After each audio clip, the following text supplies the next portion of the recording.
Hello, Mavs friends. I'm Kirk Henderson. Thank you for once again joining Pod Maverick After Dark. Tonight, I am joined by fellow editor over at Mavs Moneyball, Ben Zadell. How you doing tonight, buddy? I'm doing good. Thanks for having me on, Kirk. Well, I'm glad you joined me because just for full disclosure, I was attempting to take the night off because I am solo parenting both of my children. And then Josh had something come up and the decision was made that I would attempt to podcast.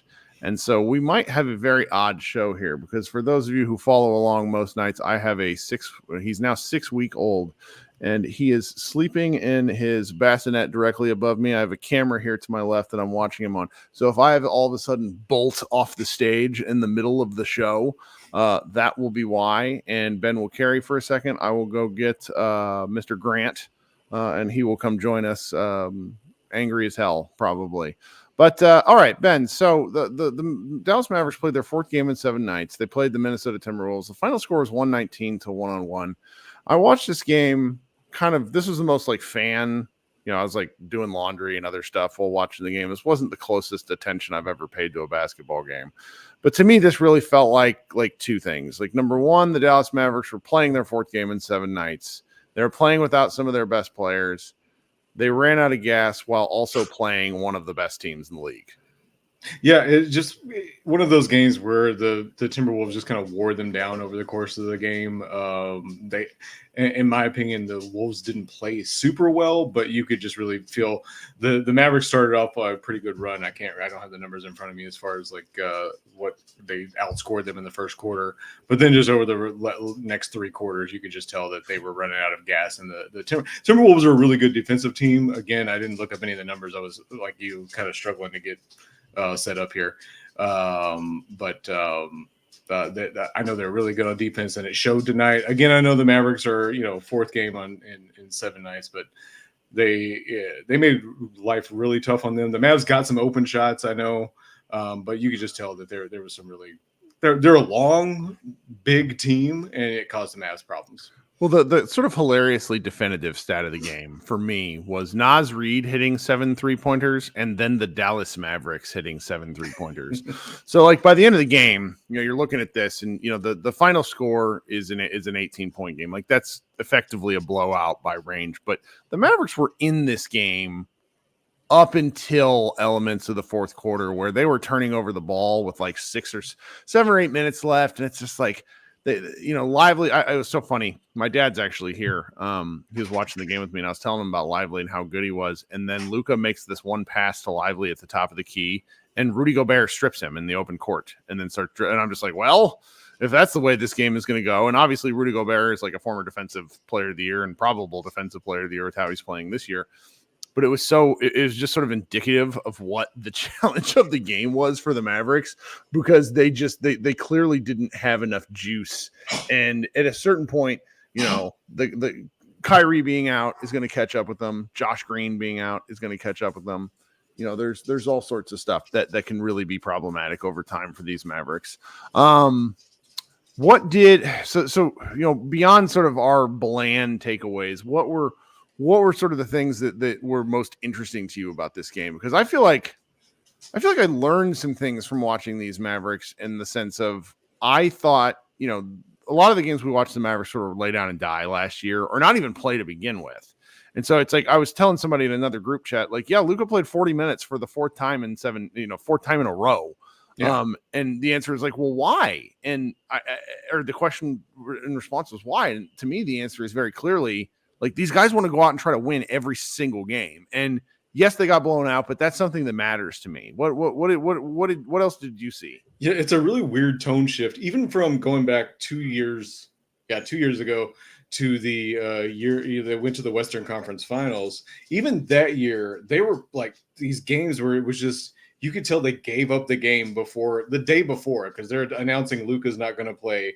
Or that, hey, these three guys are sitting, and they're just not doing that this year. I thought for sure he would sit maybe Monday against the Grizzlies, or I was kind of surprised he played this game. I thought they would sit him at some point, and they're just like refusing to sit him. So I don't know what the exact change in strategy there is, other than like you're saying, they're just like, hey, we're tired of getting to the end of the year and being kind of 2 games back of this, or we need to win 3 out of the next 4 to either secure the top 4 seed or even make the play in or stuff like that. And they're just really trying to get after it early in the season, and that's a big tone shift going back 3 or 4 years, where they treated it was almost like they've treated in the past the regular season like they were defending champions, and they're like, hey, look, we just need to grab a top 4 seed and just pace ourselves this whole season. And this year, they're actually acting like a team that missed the playoffs last year and really just wants to get back into the mix. So it's a really cool, like you said, a really cool tone shift that they're battling every game, and even this game, they to me, the Lakers game and this game were like a scheduled loss. Mm-hmm. Yet they still, they fought and won the Lakers game, and this turned into a blowout, but it turned into a blowout really late. One of those games where you could tell the Mavs. They could feel it slipping away, and then they just kind of gave up on it. So it was a lot closer than the score looks. Yeah, and so I scheduled this whole show late. Like, I got everything down except I didn't press the actual schedule button. And I noticed that when I came to click into the show, and I was like, oh no, this is bad, because that normally has an effect. I leave the show open and people can join early and talk in the comments. And so tonight, a few people joined in the comments within the 10 minutes before when I scheduled the show. And there's a lot of frustration in our comment section because nobody wants to lose.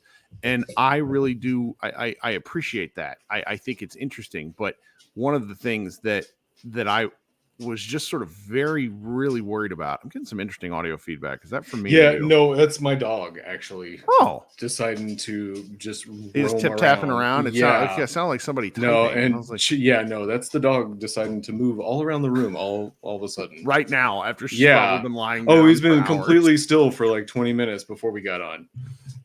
So it's fantastic. Okay, I just didn't know if it was me or not. I was like feeling crazy. No, that was me. In fact, while you go here, I'm going to let him out. So that's fantastic. So I normally, and I think I said this during the Lakers game, I think I mentioned just how mad I expected to be during one of these losses.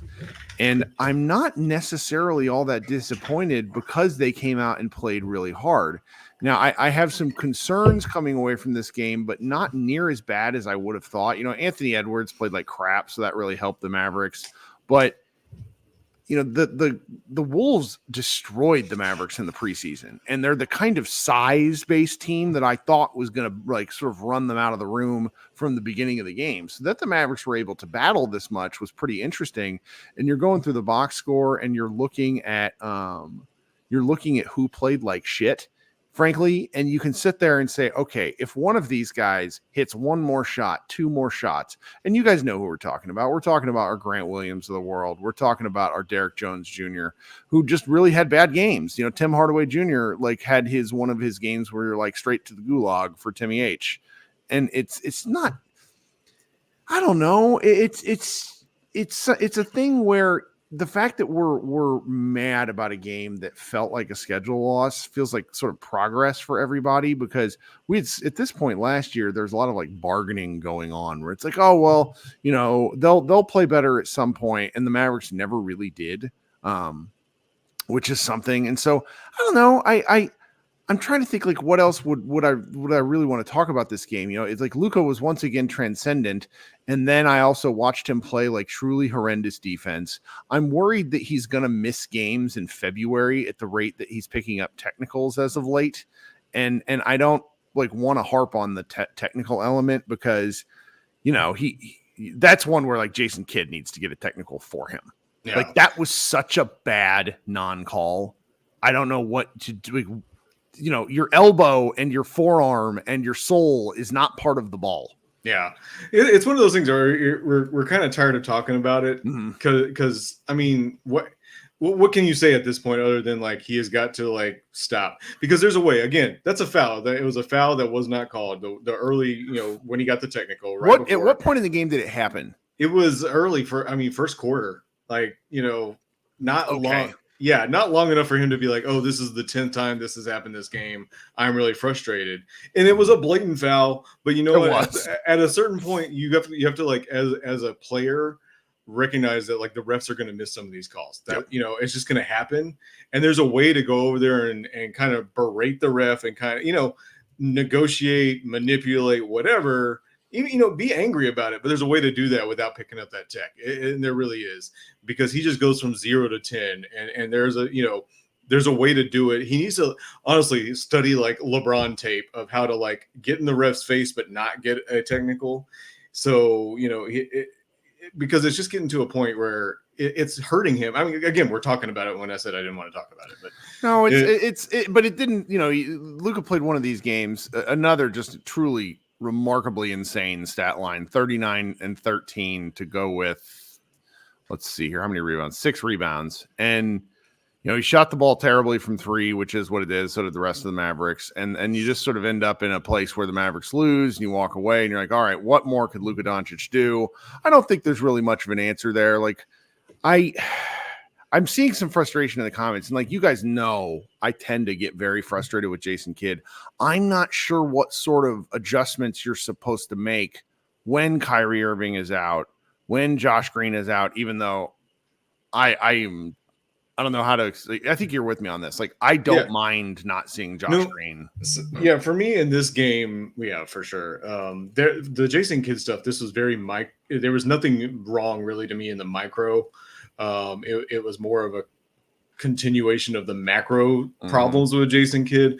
I mean, they played like really 6 guys. If you go look at the minutes that guys played, that was kind of weird. But again, they're dealing with a lot of injuries. So there's a couple players that I'm like, like, why didn't this guy, at least throw, let's say, like Rashawn Holmes out there and see what you could get from him? I'm not the biggest Rashawn Holmes fan, but I mean, like, just on the third game in 4 nights, playing like 6 guys, like the amount of minutes that he did is kind of concerning.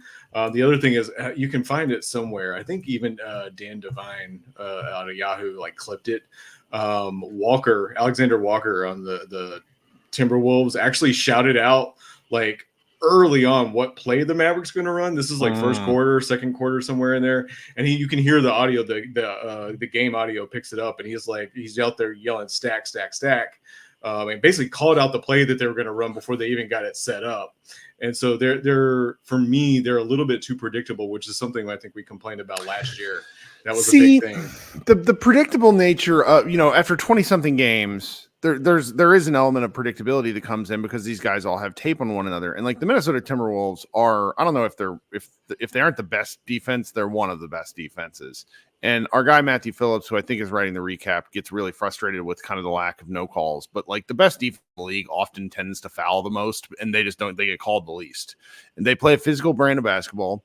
It is what it is. But one of the things I think that we'll see with these Mavericks as the year goes along is hopefully a little bit more evolution of their offense. Like they have things that they don't do, and they don't do them because they haven't needed to use them. Yeah. They do a little bit of Kyrie Luka pick and roll when they're out there. They do a little bit of Grant Luka pick and roll when they're out there. They utilize the Luka Doncic lively pick and roll more than I ever would have thought they would, and it works really well. And then the Wolves just have enough size to where they don't have to send that double all that often. I mean, Luka got guarded really well by some of their guys tonight. And he'll have to, if they play the Wolves again and he's a little more rested, he played a good game, but there's elements I'm sure that he wish he had back. Like if you get your pocket picked by Slow-Mo, that's a rough offense. That's what I was going to say. Slow-Mo played him really well. And if you had asked me, a couple of nights ago or something like, hey, who are one of the, what would be a good guy to guard Luka with? I would never say Kyle Anderson, like not once. Never. Ever. But he just like stayed with him and just was a big body in front. I forget always how big he is. But he was just a big body in front of Luka and stayed with him pretty good. So again, I think if Luka's not playing on his like 150th minute of the week, probably. He probably does not struggle as much against Anderson, but still, I was impressed. But yeah, no, like you mentioned, that Luka Doncic, Derek Lively pick and roll it's just fun to watch, man. And especially with how talented Luka is. That for me, this was just a really fun Luka game to watch. I know there weren't any of the crazy like creative passes that we're used to seeing, but it was just really fun the way he's just able to like manipulate defenses by like moving his eyes. There was one point, I think late in the second quarter, where he ran that pick and roll with Lively, and he was able to get Derek Johnson a shot, a 3-point corner shot just by Derek Jones. Derek Jones. I'm sorry. Yeah, Derek Johnson was a Kansas City Chief when I was a child. There you go, Derek Jones, DJJ. There we go. So, but he was able to get him a corner three by he went around that pick from Lively, and just the way he moved his eyes. I think it was like 1:26 left in the second quarter. If anybody wants to go back and look. But the way he moved the entire defense just with his eyes, and then it was a little no-look pass over to the corner. Jones missed it, but it was still very cool. Just the way he could manipulate the whole 3 to 4 guys on the court at one time with just his like head movement. It's fun to watch. Oh man. So this is the opportunity in the normal podcast where I take a moment and ask for folks to do me the favor and consider liking the stream right now. We got 110 folks in here, which is pretty good for a loss, and pretty good for like a weeknight loss against a team that's lesser known. But likes are always very helpful. So if you could go, I would love to see 110 likes immediately in the stream. It'd be great. If you haven't considered subscribing to Pod Maverick, go ahead and do so. I need to figure out the mechanics of how you guys get notified of when we go live, because if there's the ability to get notified every time we go live, if there is, someone shoot me a message about that. I think once you subscribe to the channel, you have the option, and we go live after nearly every game, usually within 15 to 20 minutes, sometimes a little more. And according to some of our viewers, what I'm going to try to do tonight is merge our normal two. We have been doing 2 distinct shows, but what I'll do here is punt Ben at about a half-hour mark, take a 30-second break, probably re-air our very sweet music, our pod intro music, and then you guys can come up here and join the show and talk to me about basketball. We had a really fun time after the Lakers game, just a really good time, and I would like it if you guys can, kind of continue coming up here to talk basketball with me. Okay, what are some other elements of this game, really this season? Like, you haven't been on the show much this season at all. I haven't been at all. This is the first time this season. Oh, well, I've been on a podcast hiatus. Well, I think that's also your liking, because I was like, hey, let's stay up late. And you were like, do I want to? Do I want to? I got to get my beauty rest. That's right. So, is there anything else kind of from this game? Because I'm trying not to overreact to it. And I also don't really, it's like, Tim Hardaway has a bad game. Tim Hardaway was due for a bad game. I mean, shout out to being negative 30 in 32 minutes. That's remarkably impressive. But I'm trying to think if like there's anything else worth really honing in on this one. Well, I can drop a hot take here. We shouldn't really be that concerned, because the Mavs just lost, third game in 4 nights to a team that's going to make the Western Conference Finals this year. So, like, what are you going to do? That's I think they're that good. I think they're that strong, and the Mavs are, second round exit maybe at best. So, I can't get upset about a team like that. Losing to a team like that early in the season on such a bad schedule.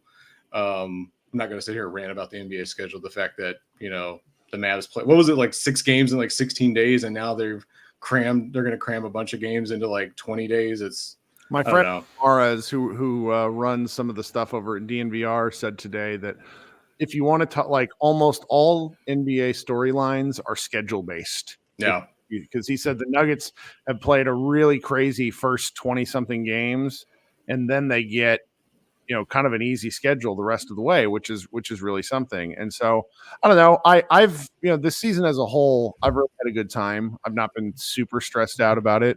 I think some of that has to do with sort of where I am in my personal life, but they've got enough playable guys to where most nights are interesting. I mean, we should be talking more about the fact that Kyrie Irving hasn't, he got hurt And, like before Kyrie Irving was re-signed to the Mavericks, one of the things that kept getting brought up over and over by people who didn't want the Mavericks to sign Kyrie was like, look, the guy's injury prone, but not in like he is a person who is like a injured body. It's more somehow, some way with the way he plays, he ends up hurt in very weird fashion.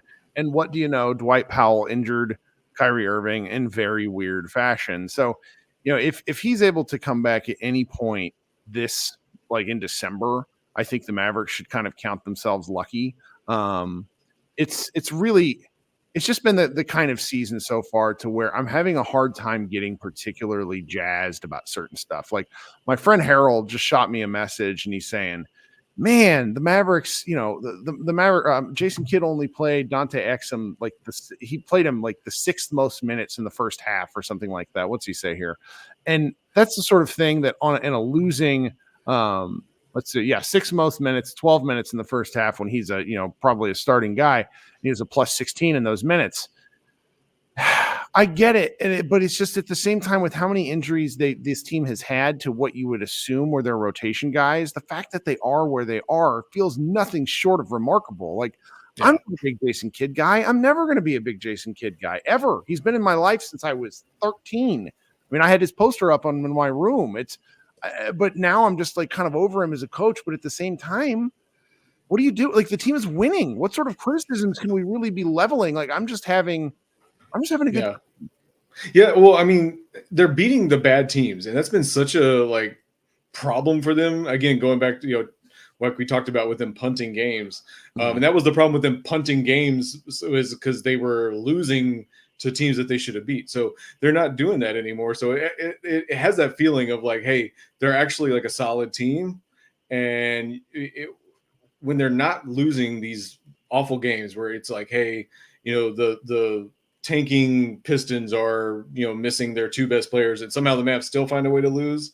They're not doing that anymore. So it's fun, and then there's just I think we got so used to over the last couple of years, just that whole, trying to produce open threes, and they're still doing that. But now they've got Kyrie Irving. He does a little bit more than just stand out there and shoot. They've got a couple of guys, Exum can actually dribble and, make some plays. So they're it's a different team. So it feels refreshing, I guess, is the best way to put it.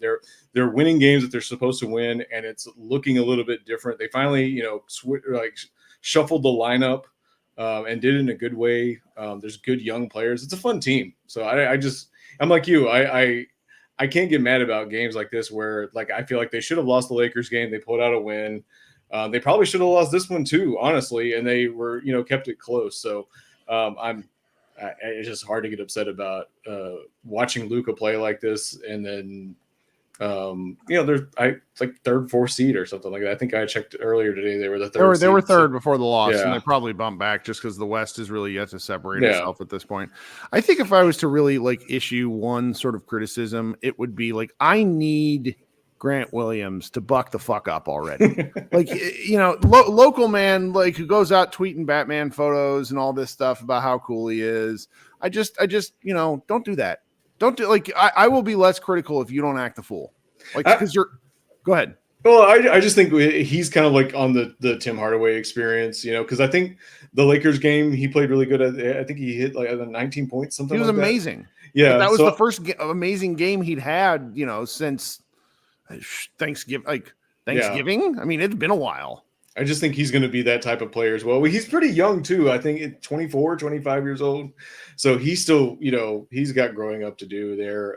I don't think, there's not going to be some huge leap in his future. Yeah. But I mean, what I mean is growing up, just getting a little bit more consistent. But again, you look at Tim Hardaway Jr., he's 31, 32, and that's just kind of his thing. He's more consistent than Grant Williams, of course. He takes the occasional shot and does the thing the person, we're too old to play pickup now, but it's when somebody who takes a terrible shot and pickup and then is my bad after taking the terrible shot. And it's yes, it was your bad. Never do that again. Right. He shot a 15-foot air ball that hurt me physically. Yeah. And I'm just what are we doing?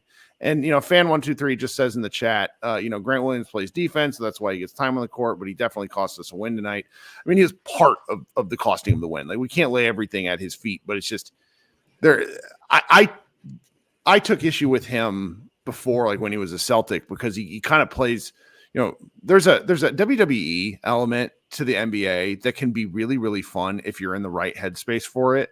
But then if you're not, if you just want to watch like basketball for the sake of basketball, it can really drive you nuts. And Grant Williams is a little bit theatrical, and sometimes the best ways and other times the worst ways. So it's like 2 days ago, he is posting that tweet with, Batman Returns with all this stuff. And it was very funny. And then he comes out and posts a 2 for 11. Yeah. I'm just like, I guess in my mind, it's guys like that, the reason they were he's affordable for the Mavericks is because of stuff like that. He's just not going to be consistent. If he was consistent in those Tuesday games, then they would have had to pay him 20 to, like Jalen Brunson money almost, So, I mean, that's what you get when you're paying a guy, 12, 13 million a year. So, right. That's the reason why he was available. I know. Well, I think he's one of those guys that you hope in the playoffs that he gets hot for like 6 weeks. Yep. Over the course of a long season, you're going to find out why he was gettable. So let me ask you something, and we're close to wrapping up, and then we'll carry on to the live show where other folks can come up here and join and talk with me. Last night after the Lakers game, there was a lot of kind of conversation about like trade stuff as we got deeper and deeper into the conversation. And I am never good at trades. I also have settled on the fact that I think this team is just going to be small. And I think anything they give up takes away from what has gotten them to this point. Like when Tim plays a bad game, most of us want to trade Tim.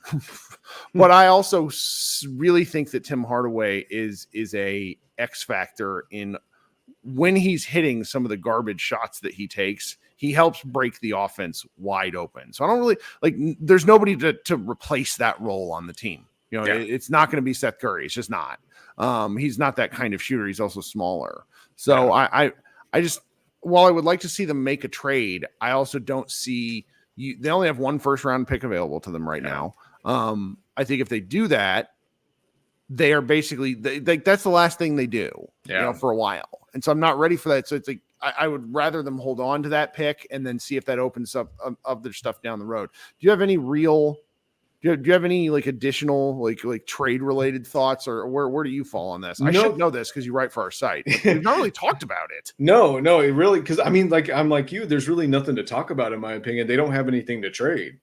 It's fun to sit here and say they've got Hardy and they've got maybe Prosper. I can't imagine them trading Prosper, or he's just too raw at this point. And one first round pick. I don't think they have any second round picks even. Maybe they've got one. No, they got a whole bunch as part of the Grant Williams deal. Oh, okay. There you go. So, but I don't remember where they fall. But again, you can sit there and say, oh, they have this, and this, but it doesn't matter what they have. It matters what can they beat someone else's package, So anybody that you would get excited about, they just really can't afford as far as trade assets. So I really just haven't put anything. Yeah, I haven't spent much time thinking about it because there's just really not much there. So, but I'm like you. Yeah, everybody wants to trade Tim.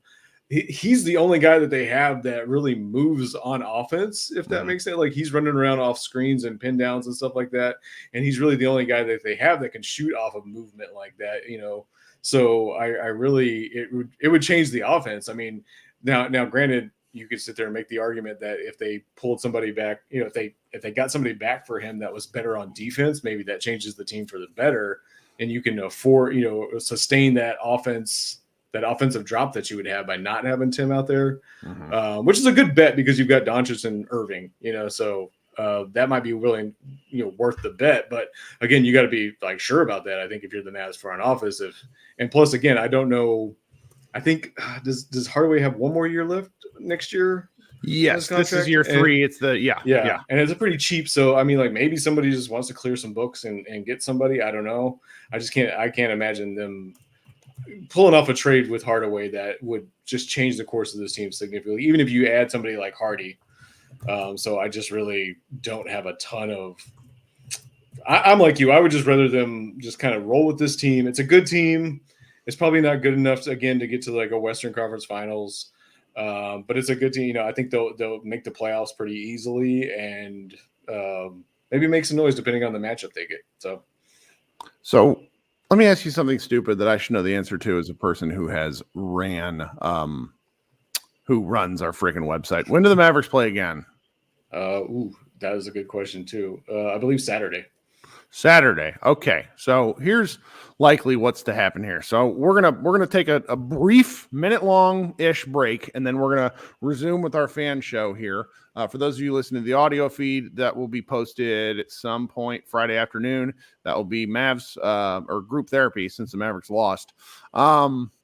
You can head over to mavsmoneyball.com and find all the things, that we have been writing over the last few weeks. Jason Kidd actually referenced Meta Robinson's piece in pregame, which was pretty friggin' fascinating. That was the best. That was and it wasn't like derogatory. It's just like I was reading this, and I think that sort of stuff is super cool.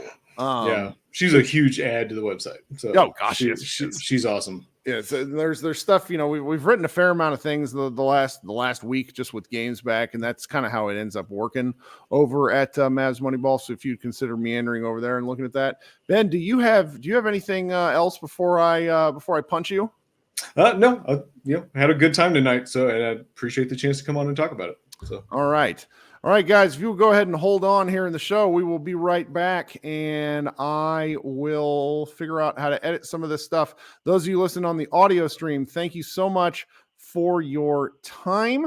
I am Kirk Henderson. This has been Pod Maverick After Dark. We will be right back with our edition of, let's see here, what do we call it? Group therapy. Everybody just hold tight.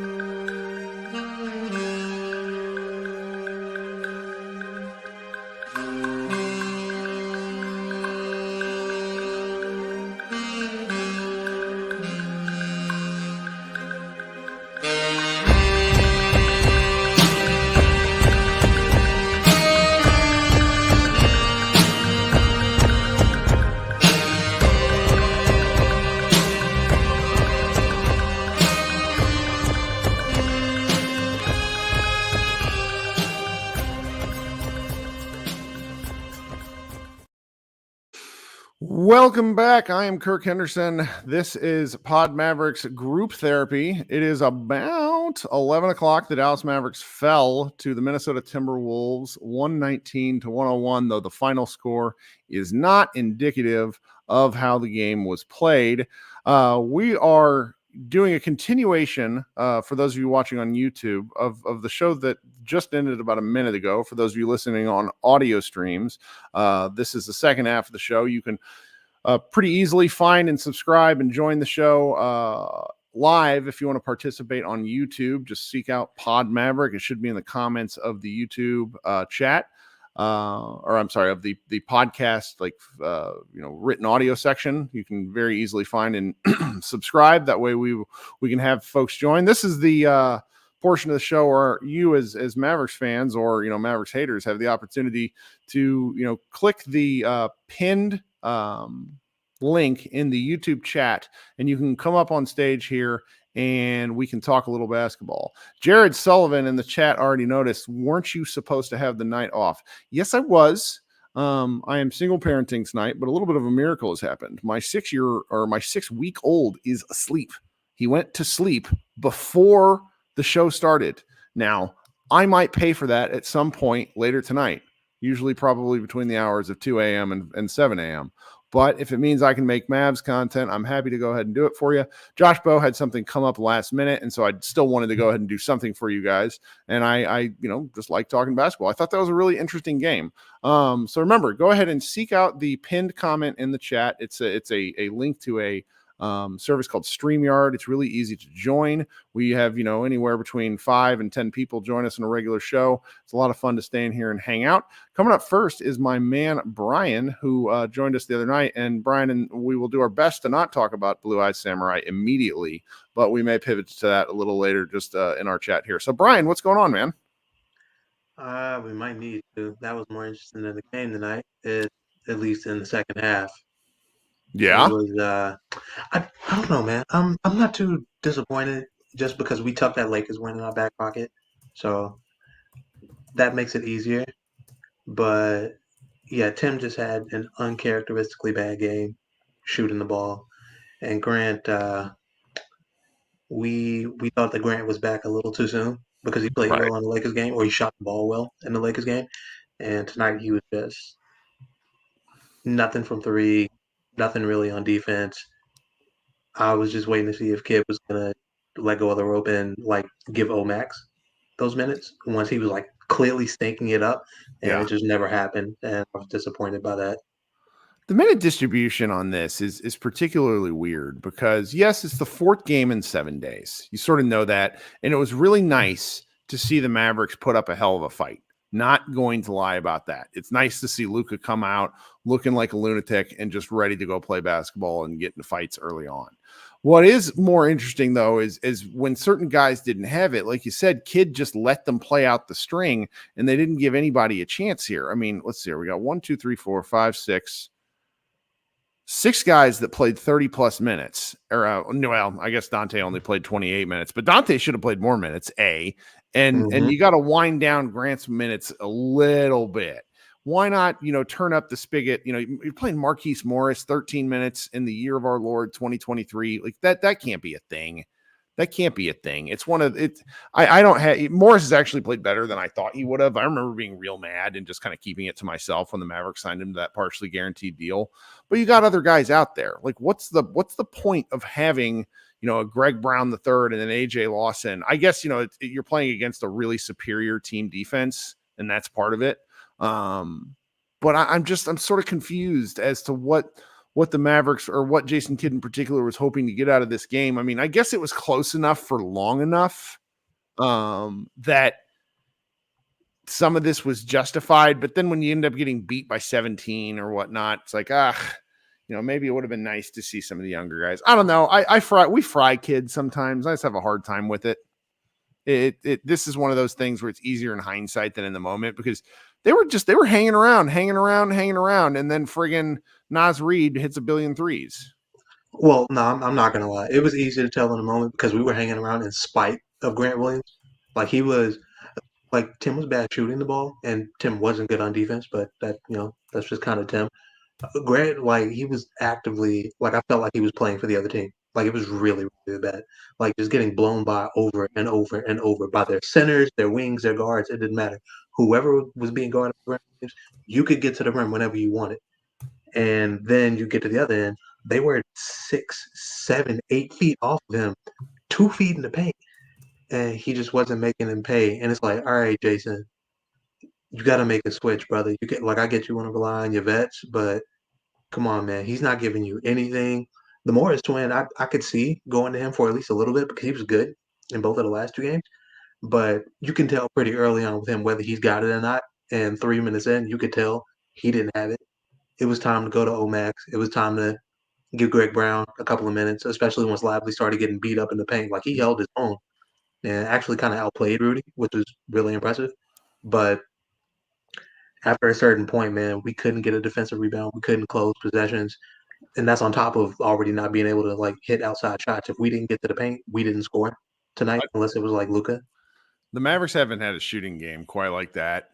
It's been a couple of weeks. They just have enough good shooters to where somebody gets something to go down, and Tim Hardaway 0 for 7. My goodness, what a brutal performance in that regard. Man, I kind of agree with this comment in the chat. I think I do agree with that. I showed it a little bit. Jared Sullivan says, Mavs lost to a pretty healthy team with the best record in the league while missing their second best player and 2 other rotation guys after 3 games in 4 days. If there's such a game or such a thing as a good loss, it's this.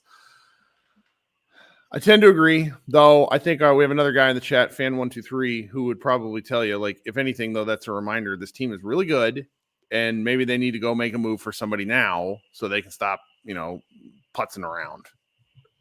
Yeah, kind of. Like I tweeted before the game, like as soon as I saw who was active and who wasn't, and once it was made official, I was like, yeah, the Minnesota's fully healthy. We're down one of our stars and 3 other rotation players. Like, win or lose, that's what I'm coming right back to as soon as this game is over to help keep perspective because that's what happened.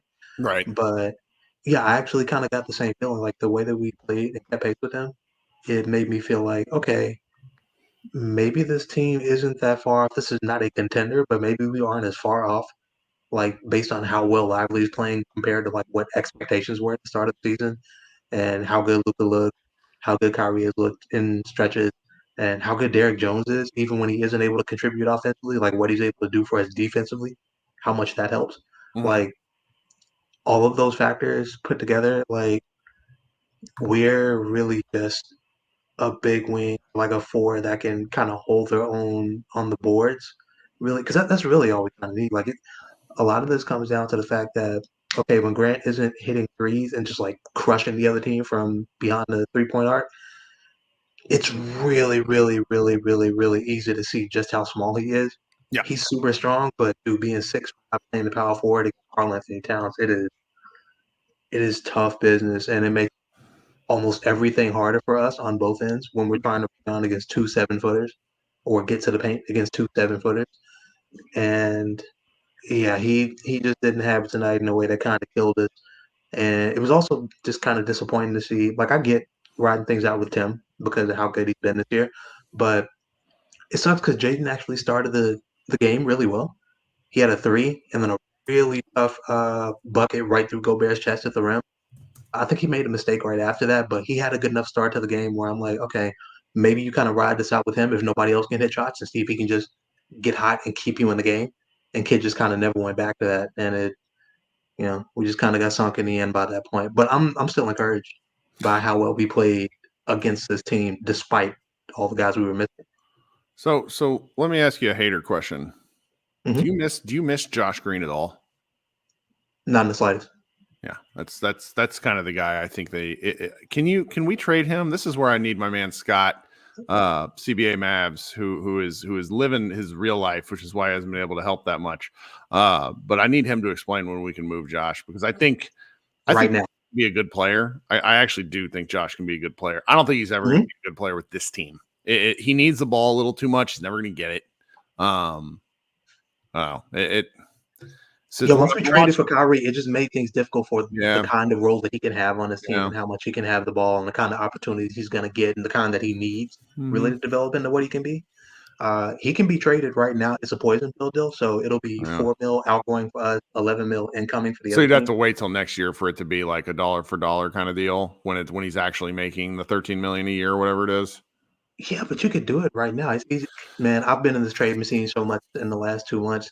I can tell you every single place that Josh Green can be traded and who he can be traded for, and what It's can a come shame back. because like I've sort of settled on the fact that I know. It's just I'm watching like tonight's game, and at no point I did the thought cross my mind. Hey, you know what? This game could use Josh Green. It didn't. That wasn't a thing because it's like the Mavericks have a bunch of guys who are all pretty good at some stuff. And if they're not working, it's not like, I don't know, I'm not really making sense because it's like you got Josh Green, you have Dante Exum, you have Grant Williams, you have Derek Jones Jr., who's probably the tallest of those four. Yes. Limited, like wingy, guardy, very like sort of, I don't know what you want to call them, like tweener guys that can play lots of different positions, but none of them are particularly stand out. And Exum has with his ability to handle and make decisions has shown to be the best. Like I think he's the third heat with the guards that the Dallas Mavericks use. Yeah, the Spencer way. Yeah. Yeah, and like the way Spencer is very different from Brunson and Luka. But I see Green, and it's like, Green's a shooting guard who guards forwards sometimes, but doesn't really guard anybody particularly well. There's Grant, who I do agree with. I'm very hard on Grant, but when he plays defense, it's like, oh, okay, that's why Grant is doing the things. He just needs to hit the occasional shot. Derek Jones Jr. has obviously been a revelation with Luka. And then I don't know. I think it would make the most sense to try to trade Green. I just don't. I feel very, very kind of sad about it all because he was coming into his own, and then he gets hurt for like the fourth time in a weird way. I don't know. Maybe he comes back and shoots the ball like gangbusters, which is what he did last year. Like he came back and really looked amazing. But the season was lost at that point. Yeah, that was like going into the Utah games. Something like that. Yeah. And I mean, I'm not too sad about it, but only because from the start of the season, or going even back into like the summer, I knew if we were going to give him this extension, and I was hoping that we would give it to him, and eventually we did. We Mm-hmm. waited too long to do it. I knew we were giving him this extension just so that we could have extra money on the back end of his contract, so that we could trade him. Like he's kind of always been. As soon as the Kyrie trade was made, like I said, he's been the odd duck out. That's just kind of what it is. It's not really an ideal role for him on this team, Right.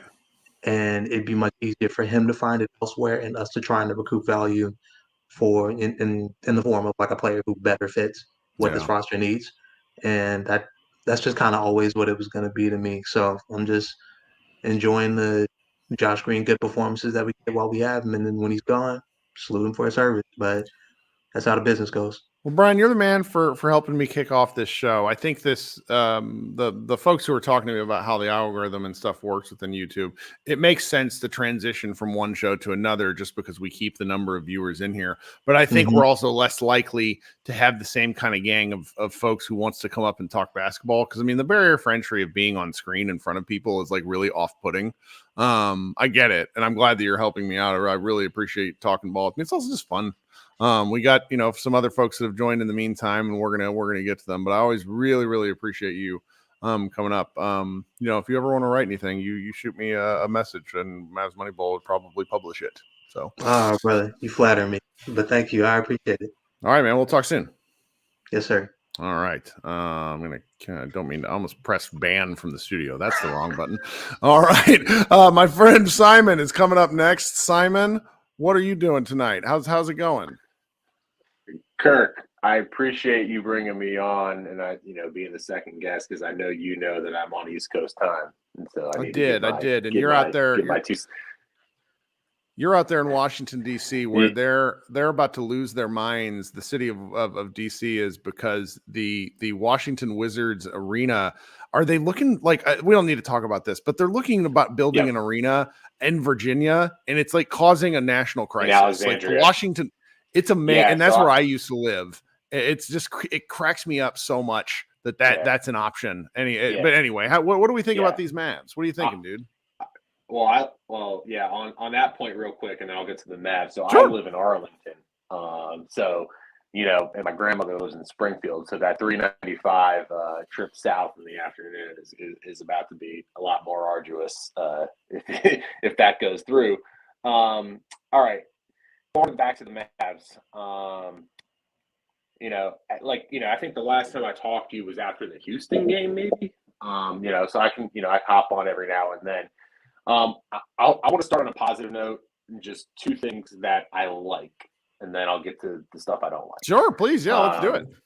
So I think we have a large enough sample size to say that Derek Lively has been better as a rookie than any Mavs fan could have reasonably expected, which is huge. I mean, I think he's probably going to make the all-rookie team at this point. If he took a straw poll 20-something games into the season, obviously I think Victor and Chet, and these teams aren't, they're not chosen by position, and then you would probably have a Sarr from Detroit and Jaquez from Miami, and then Lively would probably be the fifth guy, and him and Chet are the only ones, I guess Jaquez too, that are contributing to winning teams. And as you've stated so many times, over the years, it's just nice to have somebody out there that's big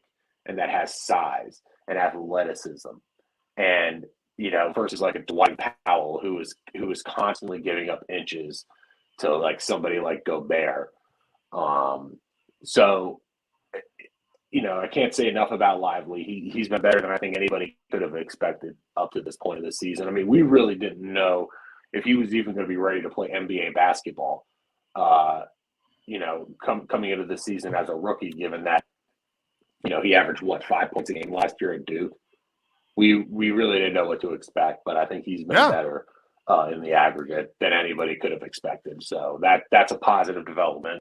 He And was I hope, somehow he seventh on continues the that. NBA rookie ladder that was published this week, and it's like, what is how? What get they have Asar Thompson who's kind of been pulled from the rotation. It's so weird. Hey, keep talking. If I happen to disappear and go off screen, it's because I can see my child crying in his bassinet, and I'm going to go get him, and he's going to come join the show. Hey, tell me your second point though. I will be right back. Yeah, go ahead. No, you talk. Luka. Yeah. So Luka's free throws, that's kind of been a bugaboo in his career and the season, but it seems like the last 5, 6, 7 to 10 games, the way it looks to me is, he's obviously been shooting a higher percentage, but it looks like he's made a mechanical tweak on his free throws where, he's not dipping the ball as much and he's not bringing it behind his head as much as he's done in the past. He shortened the motion and he's cashing in on his free throws. So that's a very, very positive development, and I'd love to see it. So I agree with everything you just said, even though I didn't hear any of it. So okay, this is fantastic. Okay. Sorry about that, by the way. No, I was just talking about Luka's free throws. Oh yeah, really? Isn't that something? That's just a delight. Yeah. Well, like I said, what I was saying earlier, and I'm sorry for everybody who else is listening. I have to repeat myself, but I'm just saying, it looks like he's made a mechanical tweak. He's shortened his motion. It's more point A to point B, and there's less hitching, and because like when you shoot free throws, the more, as you play basketball, the more motion you have in it, the more room there is to for the shot to go wayward. Yeah, he seems to tighten that up. So that's a great development. No, that's very positive. You're right about that. Very positive, and I hope it continues. Okay, couple things regarding the game tonight. Number one, I think you talked about this with Ben earlier. There was the play in the first quarter where Luka's driving to the basket. I can't remember if it was McDaniels or who was guarding him. But he clearly gets slapped on the arm. There's no call, and he says something to the ref, and the ref tees him up. That has to be like able to be reviewed by the league as a complete non-call, and the guy gets frustrated over an obvious miscall and gets so get this. So sometimes, yeah, I have some what they talk to the refs about after a question. What did Luka say that caused the first quarter technical to be called?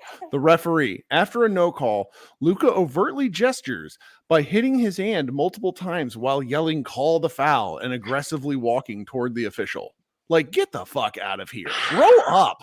This is not I know. What are we doing? Like, granted, he needs to stop some of that shit, but it's like, don't tee him up.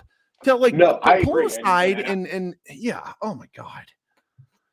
No, I agree. And I think that could have been an incident where his reputation preceded him and hurt him. Absolutely. In terms of his complaining. Yeah, right. But I've kind of been on the same point that you've been on in terms of he needs to cut it out. He needs to, but in that situation, he was right. It's like they say, never believe a liar even who's telling the truth. Well, it feels like there's some emphasis this year with the league where it's like, hey, let's really cut out the disrespect of officials. And the way you cut out disrespect of officials, it's quit fucking up officials. That's how this happens. Better officiating. Be better. You won't be disrespected all the time. The next point was there was the three that they took away.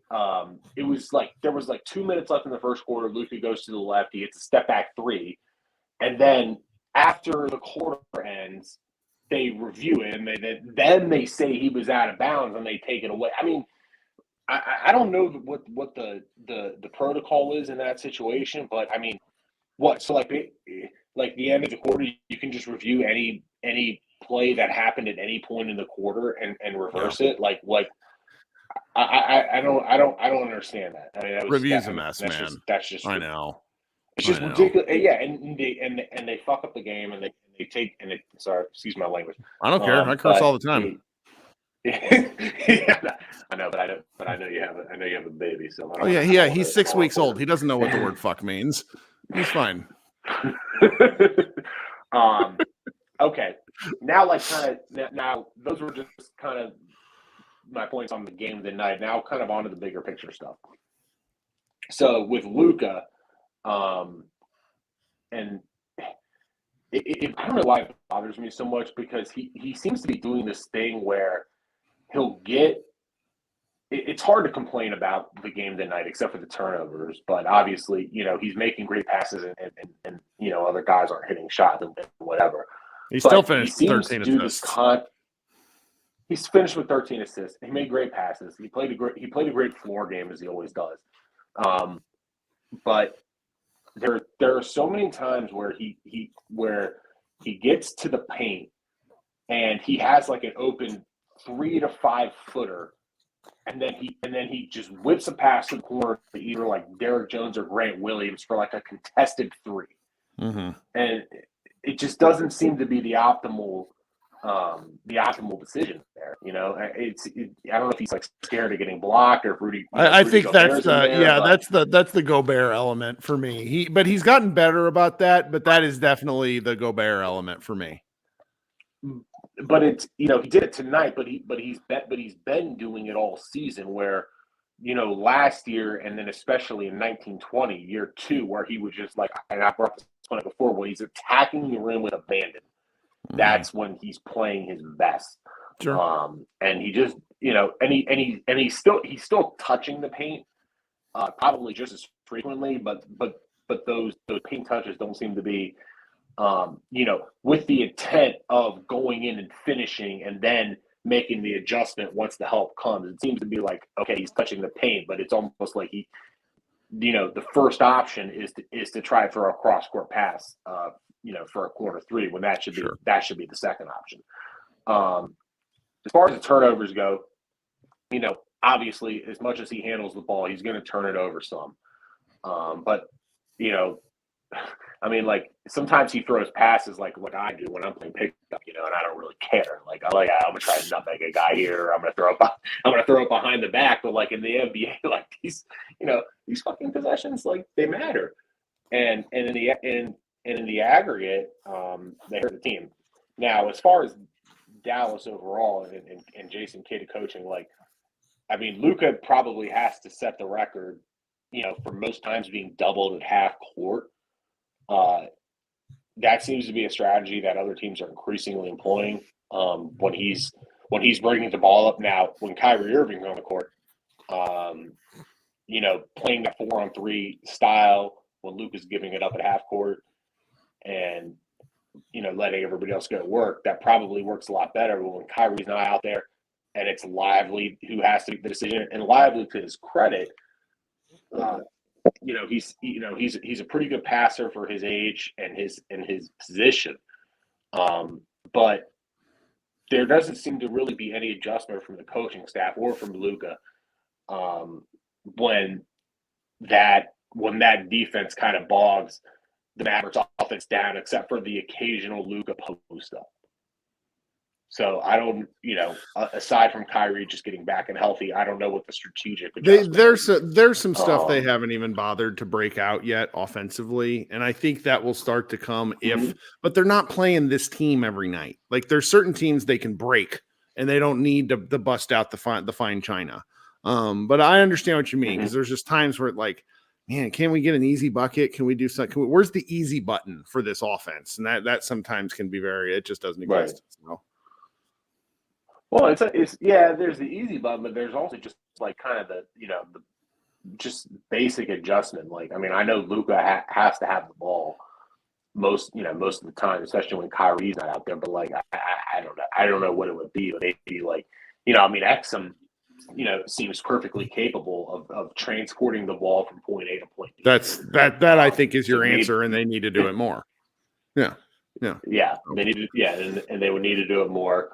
And I've said it Hardaway, I just really have no, I know, against the Lakers, he really, he made shots and he was a big part of that win, but I just really have particular taste for the way that he plays basketball. I understand. So I do. That's just a personal preference. But that's really all I got. Simon, you're the man for joining us late. Yeah. You enjoy your Friday, and hopefully we'll talk at some point in the next couple of days when we do another one of these. All right.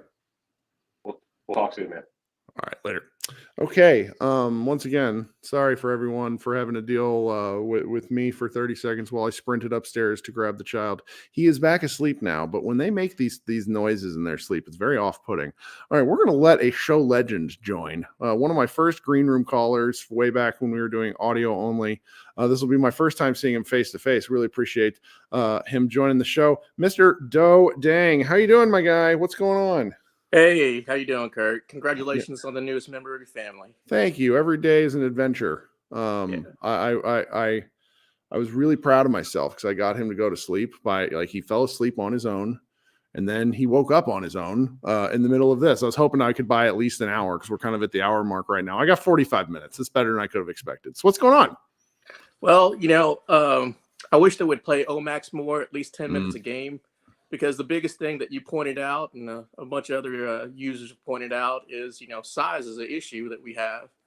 And, spending that extra time to try to develop them, I think it's worth it. It might hurt us a little bit in the beginning, but overall in the course of a season, it's something that we can control because we can't control trades right now. Right. Most of the development we have has to be within the roster that we have. And if you look at all the best teams, they all have size. If you look in the East, the top three teams, Boston has size. Philly has size. Milwaukee has size. Then you look at the West, it's the same thing. You got Denver has size. You have the team we played tonight, Minnesota, has size. So the only way we can counter that, I think, is if we, try to develop Omax, a little bit more because he might not be a power forward, but he has a whole lot more length than most of the other forwards we have. He's so much bigger when he's on the court. It's very apparent that he is a big person relative to the other players that we have. Oh yeah, and then we have enough firepower in offense. If we could sacrifice a little bit for developing him because of his defense and his length. Yeah, well, and when he was hitting shots like he did, which game was it? It wasn't the Lakers. It was Memphis. That's fun. He started out and he almost killed someone with the broad side of the backboard kind of shot. And then he hit three. It was nice. It's fun. So it is, the energy that he brings, is really contagious too, so it'd be nice to see. But just like the other user said, we have a glut of guards, we need to trade them away. It might be tough to package up Green and Hardy in a first round pick. But if we want to move up, to be a top half team, to compete against these larger teams, I think that's the only way to go. Or we have to wait for another offseason to either pick up a free agent. Did I not call Naz Reid last year? I said we need to but it's tough because the Mavericks did have they didn't have the space to sign him into. So that, it's that's where acquiring guys, getting a guy so they have Exum right now. So they don't just have him for 1 year, they have him for 2. And then when that second year is up, I don't necessarily think they would have bird rights or anything on him, but he's already with your team. And if he's happy with you and you have the ability to overpay him, maybe you get to keep him. That's where they've done a good job this year of cycling in kind of these veterans who can actually play as opposed to veterans who can take up space. So I'm looking for, the front office has done a good job, but you don't rebuild Rome in a day. And the size thing is going to continue to hurt them. I don't really know what to do about it this year. I just think there's going to be games. Frankly, I thought this is a game where the Mavericks are going to get waxed, and that they didn't is pretty great. They did in the end, but that didn't have. It wasn't like it was a 20-point blowout in the second quarter. Yeah, I agree with you. They've made major steps, and I think it's because Cuban has really finally let the reins go and let Nico and Michael Finley really do their jobs, and that new consultant too. That was a brilliant pickup. Dennis Lindsay, for sure. I think the Exum move was definitely all his, based on his suggestion. You're right, because he was a Jazz guy. No, I think you're right. That's a good call. I hadn't thought about that. But I'm very pleased so far, of the season that we've had.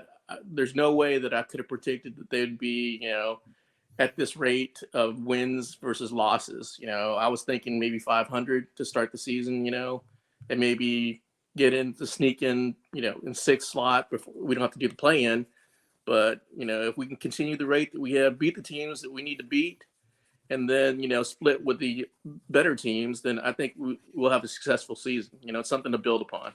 That's right, my man. Thanks so much for joining the new format. I'm glad you're here. I hope you come back at some point. I definitely will. Thanks a lot. I really appreciate you and Josh doing these things. I know y'all have a lot going on, and it's great that y'all allow us to vent, especially after the losses. That's right. All right, man. We'll talk soon. Have a good one. All right. Take care. There's a good comment in the chat from Darko. I don't want to butcher his last name because there's some I don't want to mess it up. But Darko in the chat says, we have the best first man, meaning Luka, and the best sixth man, and all I hear is trade THJ. Trading him is not the right step in my opinion. Darko, I will say every time the Mavericks lose, we want to trade THJ. That's just kind of a thing. I don't know if I really don't think the Mavericks ever will trade THJ. All right, so coming up next, we got my man Harold, and then we're going to close out with Krishna unless anybody else wants to come talk. If anybody wants to come talk, go ahead and hit that. There's a link, and I'll actually share it again. It's a StreamYard link. You can come in here. If you have a phone, if you're in front of your computer, it's really easy to do, and it's fun to come talk basketball with me. So coming up next is Harold. How you doing, Harold? That's 2 shows in a row for you. Look at that. I'm frustrated again. So like last night, I was frustrated about a comment somebody made, and the whole Tim Hardaway Jr. thing is it's just triggering me, brother. It's just triggering me. So here's the deal. I can remember a couple of years ago, if you recall, I was actually talking to you, and you were really saying that Tim Hardaway Jr. that we have, what is it, like 9 months or whatever years of knowledge that his 3-pointer is just no good. And yes, he shot the 3-pointer well for a little while for us, but he's just not somebody that we should trade him, basically. And his trade value had gone to almost nothing at that point. Yeah. And I was telling you, no, he's valuable. He's very valuable. He's going to be good for us. But now people are getting carried away. Okay, like they're acting like he's indispensable to the team. And what I'm saying is that he's very valuable. He's still valuable to us. But he should not be somebody who's playing over 30 minutes a game. I never wanted him to be. I didn't want him to play 5 minutes. That's too little. And over 30 minutes is too much. He gets hot. And we know this, right? And yeah. Luka will kick it out to him. And boy, he gets hot, and we all get super impressed and amazed by him. Do you think we should have kind of like like what I was proposing last year with the Davis Bertans rule, which was like have like an X number of shot minimum, where if he goes like one of his first 4, you yank his ass out of the game. But if he hits an easy one, because it's just like when Tim just goes from hot to cold, like, or he goes from cold to hot like that, where it's just like, yeah. One thing I am curious about your take on, though, is I've sort of settled on the fact that I think where Tim's value lies in the fact that he's willing to take the shitty shots. Who would you have replace him on that? Because I can't handle another Luka step back into the diet. Do you just think it's like more Kyrie, more Dante Exum getting a little more freelancy? What would you like to see if they happen to move on from Tim? Well, clearly Kyrie can take the shitty shot. There's no doubt of that from Luka. I mean, he can definitely do that. He's great at that. But he might be the only person that might be able to get Grant. When early in the year, he was able to like release really fast. But we know Kyrie can do it. That's for sure. Okay, so but here's the thing: is that like you guys know, like in 2022 when we went that second half of the year when we were playing 700 ball. Remember, you were saying like they played 700 ball. Do you realize how good that is for half a season, right? It was Tim Hardaway Jr. was nowhere on the team. To be found. That's a good point. Yeah, nowhere. He's not indispensable. Yeah, he's not. And then he did not exist for us in the playoffs. We went to the Western Conference Finals. If Tim Hardaway Jr. hit every single 3-pointer that he attempted tonight, if he went 7 for 7, his plus minus tonight would still have been -9. Okay? Even if he was hot as hell. for against certain teams, he's a small guard. I mean, 6'5". He does not play defense. Okay, so if he's not hitting his 3-pointers, he's completely useless. Completely. Now he does. Yes, it's great that he takes the shots. It's great, but it's I really think that there used to be a guy, and this is probably before anybody's time here because I'm 49. Played for the Detroit Pistons. Okay, in the late 80s. His name was Vinnie Johnson, and his nickname was the Microwave. Okay, because he can get hot and shoot, but he wasn't a defensive player. That was a defensive team, but he wasn't a great defensive player. He would come in and he would be a spark to the team. And so I think he's clearly better than Davis Bertans because Bertans, I mean, he's hot sometimes. There was more to Vinny's game than just shooting. It was scoring. Yeah. Like, and especially back then, 3-pointers weren't valued as much back then. So yeah, he would do a lot more. But I just think that Tim should be used as a spark plug, but that the team should be focused on the offensive genius of Kyrie, Luka, throw it in the live, hit your 3-pointers, play good defense, and let Tim come in and shoot some 3-pointers. But the point is that he is valuable. He's viewed as valuable around the league. And we really do need to get that bigger, more of an inside presence to help Lively out.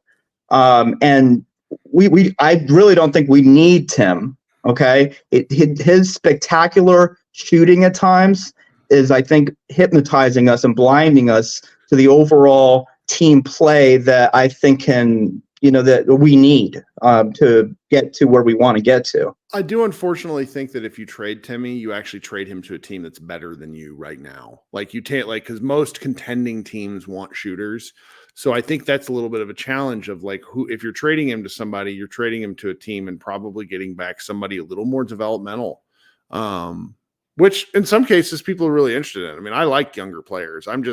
It's sort of, you've mentioned to me a couple of times when we've talked offline about how you think this is a team that with the right move could be a true contender. I just don't see them to be able to become one without, because they do need the big. Like the big is obvious. Like when you're playing Dwight Powell once again, it's like, and I just am very curious if you think there's anybody out there that they could go reasonably get. Well, not necessarily a big. I just think another forward or guard. Then is there anybody that you like? I mean, I love like Anunoby, but I just don't think he'll be available. I'd have to look. He's like the guy in your fantasy football league who will never accept trades.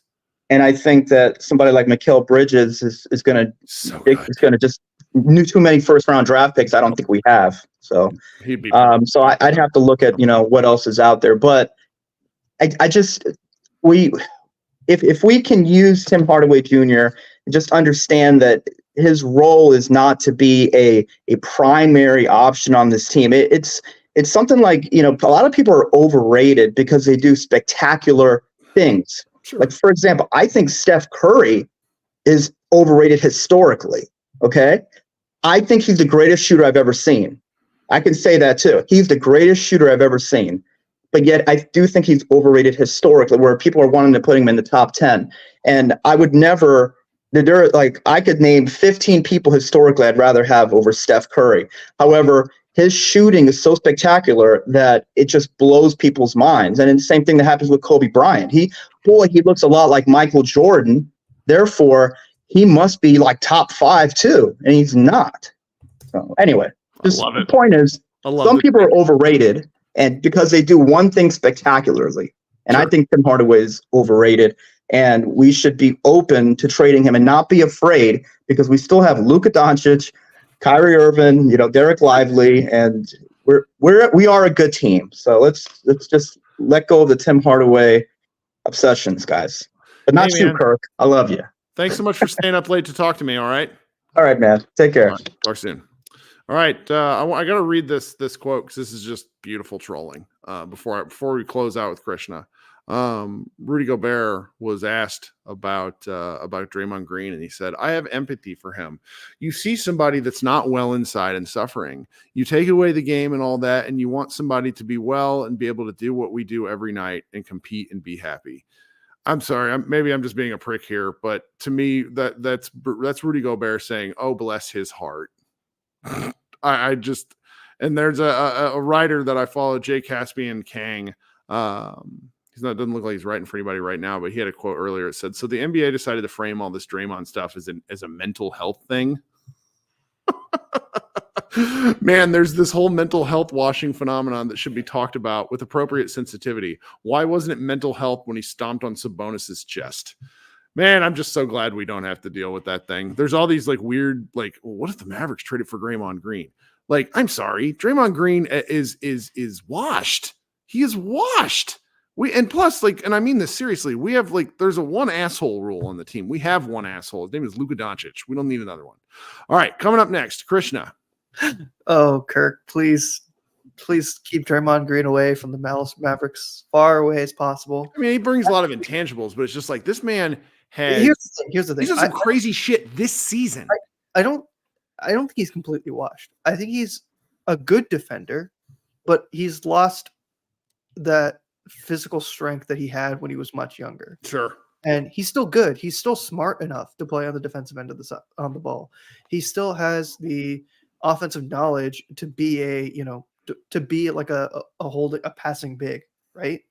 Right. But he's lost the physical element that he had that let him play so well against guys who are way stronger, way bigger than him. And God, that tweet, it still makes me mad. It shows to me at least how much like names now. I agree with Harold in one point. Names become more rated than what players actually are in situations. And I don't agree with him on the Steph Curry take. I still think it's a fight, but I get where he's going for. I get where he's coming from. Yeah, I get what he's coming from. The part I just would disagree is that Steph Curry's like the longevity of his shooting and the level of his shooting is so before seen. It's a great sports talk take. I love it because it provokes conversation. I would never say don't have that take. I just personally don't have it. That's just all. But I get what he's saying, right? Like to me, that's how I feel about Draymond. Where I think Draymond in his prime, when the Warriors played peak team basketball, where Steph wasn't really a point guard in the sense that Steph did way more off ball. And Draymond was the guy who, set screens and was really positive in getting Draymond the open shots. Right. Getting Steph open shots. Yes, I would agree. Draymond was in his prime then. But since then, he's slowed down, which is, inevitable. And he's become increasingly more frustrated, I think, with this inevitability. And he's tried to play more physical, but in a way, I think that's held back. Enough of Draymond. I don't want to talk about that too much. Okay. Look, we're an hour into the show. Let's get weird. What did you think about the game tonight? I mean, this was kind of like the Laker game where I thought, okay, going in, we're going to get, we're probably going to lose pretty badly. And I missed most of the first half, but I came in during the third quarter. And you could just see it. This team was kind of just exhausted. 4 games where you had to basically play down to 3 games where you played down to the wire. And the thing I still take away from all of this is there's effort, right? And the one thing I'm still going to take away is hopefully you consistently see effort. And as guys get healthier, you hope that effort still continues. But this is a team where this is clearly a team, just a bad matchup for the Mavericks. You talked about it last night with Josh or the night before. That's just a team that's way too large for the Mavericks. Like you're playing, they had a lineup, I think, at one point of Rudy Gobert, Cat, and Naz Reid as their 5, 4, and 3. That's amazing. That is a stupid lineup. Like that is a lineup straight out of the 80s. That is legitimately a lineup out of the 80s. Naz Reid is just, it's like Doe was on the show a little bit ago and he was talking about Naz Reid last year. It's like, that's just the kind of guy that the Mavericks can never, ever get. Because they don't, I don't know enough about Reed's history, but it's just he would be like a starter on 20 teams in the league. He just would. Yeah, well, but the thing is, Minnesota has those players because they've been bad for so many years, right? Like that's the thing I don't think people easily forget, but really good teams are really bad for a long, long time. Like it's very rare for teams to have sustained periods of success for a long time, right? Like you think about the Chicago Bulls, they were so dominant in the 90s, but even in the 80s, they were not a great team. And now you've seen it. They've not been a great team since, realistically, other than obviously the stint with D Rose. And right. there's no team that is that dominant for that long. And so Naz Reid is a byproduct of that team having so many bites at the apples, because the Timberwolves recently have been a much better drafting team with Cat and Anthony Edwards and Jaden McDaniels and so on and so on and so on. But they were that because they drafted so poorly for the longest time, where they passed over Steph Curry twice in one draft with 2 picks. Like that happens because you just mess up so many times. And I don't want to say you get lucky, but at some point you just make the right decisions. And I get it, right? I'm not saying Nas specifically, but I'm saying players like Nas Reid, you get over time because you just have so many bites at the apple, and you get a UDFA. Kubler notes in the chat the Wolves got Nas as an undrafted free agent, not because they were bad. I should correct myself. Yeah, Nas, maybe not Nas.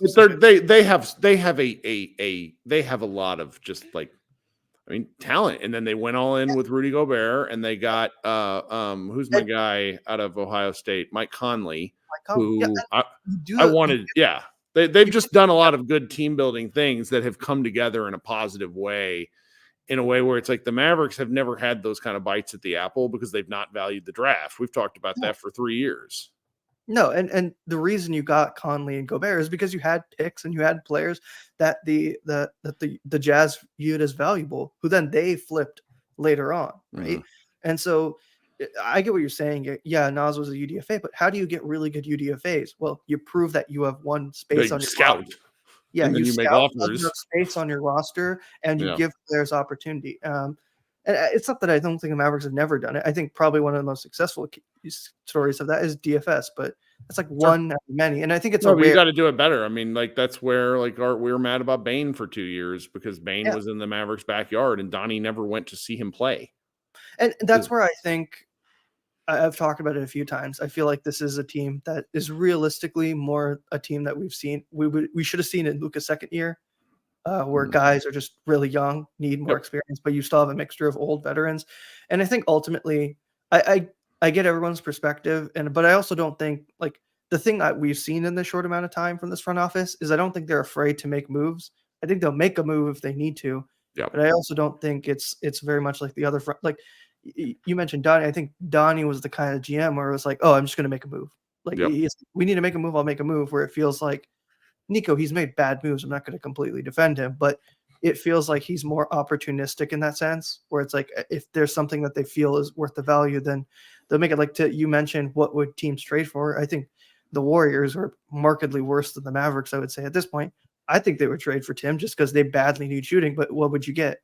I think the best you could hope for is Moses Moody, who I think is a pretty good player. Yeah, but are you going to throw that guy in your lineup as you're questing for a outside of the play-in seed?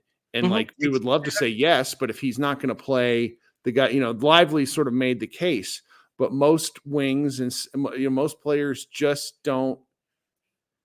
They just don't have like they progress is not I always tell I'm involved in a nonprofit fundraising, and I always have to explain to the person above me, where I'm like, you're like the growth chart is not like this. You don't always. I'm sorry. I should be doing it the other way because of the way, sorry, free hands. But it's not always like there are regressions. There are things where you take steps back, and player development is usually that way. I mean, exactly. Like you think about it, I think Kuminga is a higher draft pick than Moody, but you're seeing Moody play better for them. Like that's just not expected. I haven't seen them play. I'm not gonna lie. He's been better for them than Kuminga, but part of it is the argument is that Kuminga doesn't get enough chances, right? Sure. Ultimately, the point is, even if you get a young guy, it doesn't guarantee that even if that young guy fits the archetype of what you want, it works. That's right. But you need to have bites at the apple, and so I don't know. I'm not that worried about this team. Like if you told me at the beginning of the season we were going to be 15-8. Going through this point, and we had multiple injuries through this point, I would have been like, there's no way I would have believed you.